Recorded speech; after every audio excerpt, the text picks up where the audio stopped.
So we've identified your accomplishments. The next step is we're going to retrace your steps and look for specific language around what your strengths are.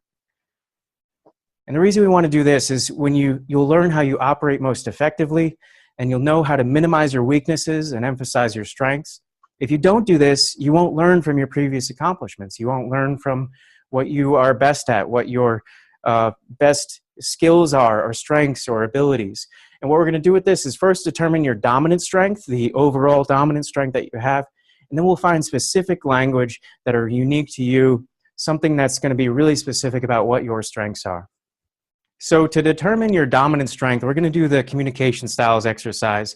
You may have done this before, but it may be good to do it again. Even if you've done it before, you can look at it through a different lens. Now that you've written down all those accomplishments, maybe think about how you accomplish them and how you use these different skills to help you get through those difficult times, how you use these skills to help you accomplish your goals and get you to where you are today. So it may be good to do this again, even if you've done this before, but we're going to go through it again just to determine your dominant strength. And the first thing we need to do is decide whether you're more water or wind. And you're probably going to be in the middle somewhere, but kind of just trust your gut, and whichever one you're leaning just a little bit more towards, then choose one. Choose one or the other. You're probably going to be in the middle, but kind of just trust your gut and choose one. So I'm going to describe two different statements, one for water and one for wind, and just trust your gut as you decide which one you are. So this statement is for the description for water. I don't voice strong opinions, particularly if I think it'll cause hurt or be a waste of time. I put others before myself pretty consistently. I'm very flexible. You probably don't know where I stand on issues or what I think about you unless you ask very directly. It's hard for me to state my own needs. So if that sounds like you, then you're more water. Now I'm going to read the statement for wind. I state my opinion and I take stands easily. People know exactly what I think, feel, and want. I'm an open book, and you don't even have to read the words because I'll tell them to you, especially if you try to cross one of my lines. Fight or flight, let's get real. I stay right here and I tell it like it is. I don't have a problem saying my way or the highway if I need to. So if that sounds like you, then you're more wind. So again, just trust your gut and write down which one you sound more like. If you're more flexible and less likely to take a stand, then you're more water. If you're often taking stands and maybe going against the grain a little bit, you're more wind. Let's go ahead and choose that now. And now we got to decide whether you're a cool cucumber or a hot tamale. I love these names. So the cool cucumber, the sentence is, I am calm and rational.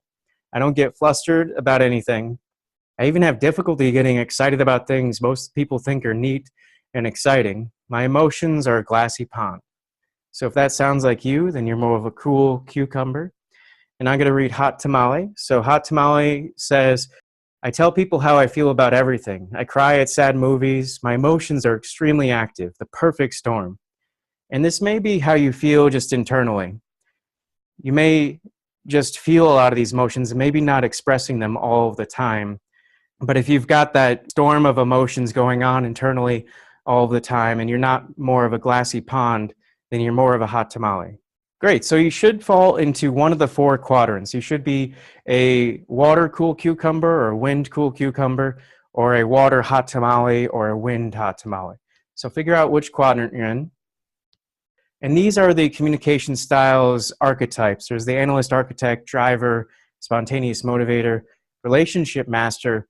But we're going to tie these two dominant strengths within a book called StrengthsFinder 2.0, which is a great book about different types of strengths. It's done by Gallup, which is a big research institute, and they've done a lot of research to identify the strengths that people have in the workplace and strengths that people have in general that make them more effective. And these are the dominant strengths that are associated with these four communication styles. There's strategic thinking, executing, influencing, and relationship building. So these are the four main dominant strengths. And then we're going to go a little bit deeper into each one. I'm just going to give you a quick description of each one of these. For executing, people that are strong in executing know how to make things happen. For influencing, people know how to take charge, speak up, and make sure the team is heard. People strong in relationship building have the ability to build strong relationships that can hold the team together and make the team greater than the sum of its parts. People strong in strategic thinking help teams consider what could be, and they absorb and analyze information that can inform better decisions. So go ahead and pause the video and think about how these strengths tie to your accomplishments. All of those accomplishments that you wrote down previously, think about how you used your dominant strength to make you successful and overcome those challenges. So go ahead and pause the video and write down a few of those connections and retrace your steps on how these strengths helped you be successful. Go ahead and do that now. Great, welcome back. I hope that you found some great insight into what makes you successful, what your strengths are, and how you can move forward and get some insight into how you work most effectively. Thank you for watching this clip from our emotional intelligence training. The training is designed to help you improve your self-confidence, your stress management, and your conflict resolution skills. If you'd like to gain access to this full training video for free, you can click the link below.